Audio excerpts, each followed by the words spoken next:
இந்த டவுல் விற்கலான்ட்டு வந்தேன், தளபதியோட டவுலு. இப்போ நாங்க எங்க போனாலும் இந்த டவுல நம்ம மூலியமா போய் விற்கிறது எல்லா இடத்துலயும் உண்டு. அவருக்காக நம்ம இந்த டவுல் விற்கும் போது நம்மளுக்கு எந்த ஒரு கஷ்டமும் இல்லை. அவரை நம்பி வந்ததுக்கு நம்மளுக்கு எந்த ஒரு நஷ்டமும் இல்லை. எல்லாமே அவர் மூலியமா நம்மளுக்கு கிடைக்குது. இன்னும் ஒரு அரசியல் வந்து சிஎம் ஆயிட்டா இன்னும் ஏழப்பட்ட மக்களுக்கு எல்லாருக்கும் நல்லது நடக்கும். அதனால அண்ணன் மேல எல்லாருக்கும் நம்பிக்கை இருக்கு. இங்க இல்ல, அவர் எங்க மாநாடு வச்சாலும் நாங்க போயிடுவோம். எந்த இடமா இருந்தாலும் யோசிக்காம செலவு பண்ணிட்டு நாங்க போய் பார்ப்போம். நஷ்டமானாலும் நாங்க கவலைப்பட மாட்டோம். நஷ்டப்படுற அளவுக்கும் தளபதி நம்பி கெட்டவங்க யாரும் கிடையாது. நாங்க வந்தாவே எப்பவுமே ஒரு 10 ரூபா சம்பாரிச்சு தான் நாங்க போவோம். இப்ப இந்த துண்டை பர்பஸா அந்த துண்டை விற்கிறதுக்கான காரணம் என்ன? இங்க தமிழ்நாட்டை காட்டில இங்க எவ்வளவு விற்று இருக்கு இது வரைக்கும்? அது எங்க போனாலும் நமக்கு நஷ்டன்ற பேச்சே கிடையாதுண்ணா. 10 ரூபாய் எக்ஸ்ட்ராவே கிடைக்கும் தவிர நம்மளுக்கு நஷ்டம் சும்மா போனதே கிடையாதுண்ணா. இப்ப கூட நம்ம வந்தோம், ஒரு 200 டவுல் வித்தோம்ண்ணா.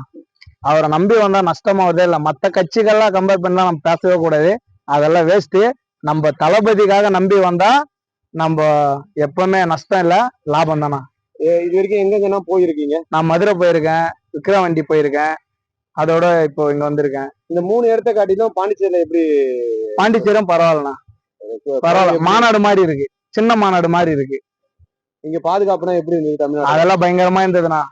நாங்க பெண்களோட வந்தோம், எல்லாருக்கும் காவல்துறை அவங்களும் சொன்னாங்க, ஹெல்ப் பண்ணாங்க. எல்லாருக்கும் எந்த ஒரு கஷ்டம் இல்லாம சேஃப்டியா இருங்க, எந்த ஒரு பிரச்சனை இல்லாம நீங்க சேஃப்டியா இருந்தாதான் எல்லாருக்கும் முக்கியம். அதே மாதிரி தளபதிக்கும் நாளைக்கு எந்த ஒரு பிரச்சனையும் இருக்காது. நம்ம எவ்வளவு அமைதியா வருமோ எவ்வளவு அமைதியா போறோமோ அதுதான் நம்மளுக்கு நல்லதுன்னு காவல்துறை அவங்களும் சொன்னாங்க. ஒரு ஸ்பீச் எப்படி இருந்துச்சு? அதெல்லாம் ஒரு பேச்சு சொல்ல வேணாம். சில பேர்லாம் சொல்லுவாங்கண்ணா அரசியலே தெரியாதுன்ட்டு. அவர் எல்லாரும் மனசுல போயிட்டு தானே அரசியலுக்கே வந்திருக்காரு. அவருக்கெல்லாம் அரசியல் தெரியாதுன்னு சொல்றாங்க பத்தி, அவங்க எல்லாம் தற்கூறினா நம்மள பார்த்து தற்கூரியன்னு பேச்சுன்னு இருப்பாங்க. அவங்களுக்கு என்னன்னு அரசியலே தெரியாது, அதனாலதான் அவங்க தற்கூரியம் சொல்றாங்க. ட்ரெண்ட ஃப்ரெண்ட் ஆக்கிக்கோங்க. தந்தி டிவியின் சப்ஸ்கிரைபர்ஸ் அண்ட் ஃபாலோவர்ஸ் குடும்பத்துல நீங்களும் இணையுங்க.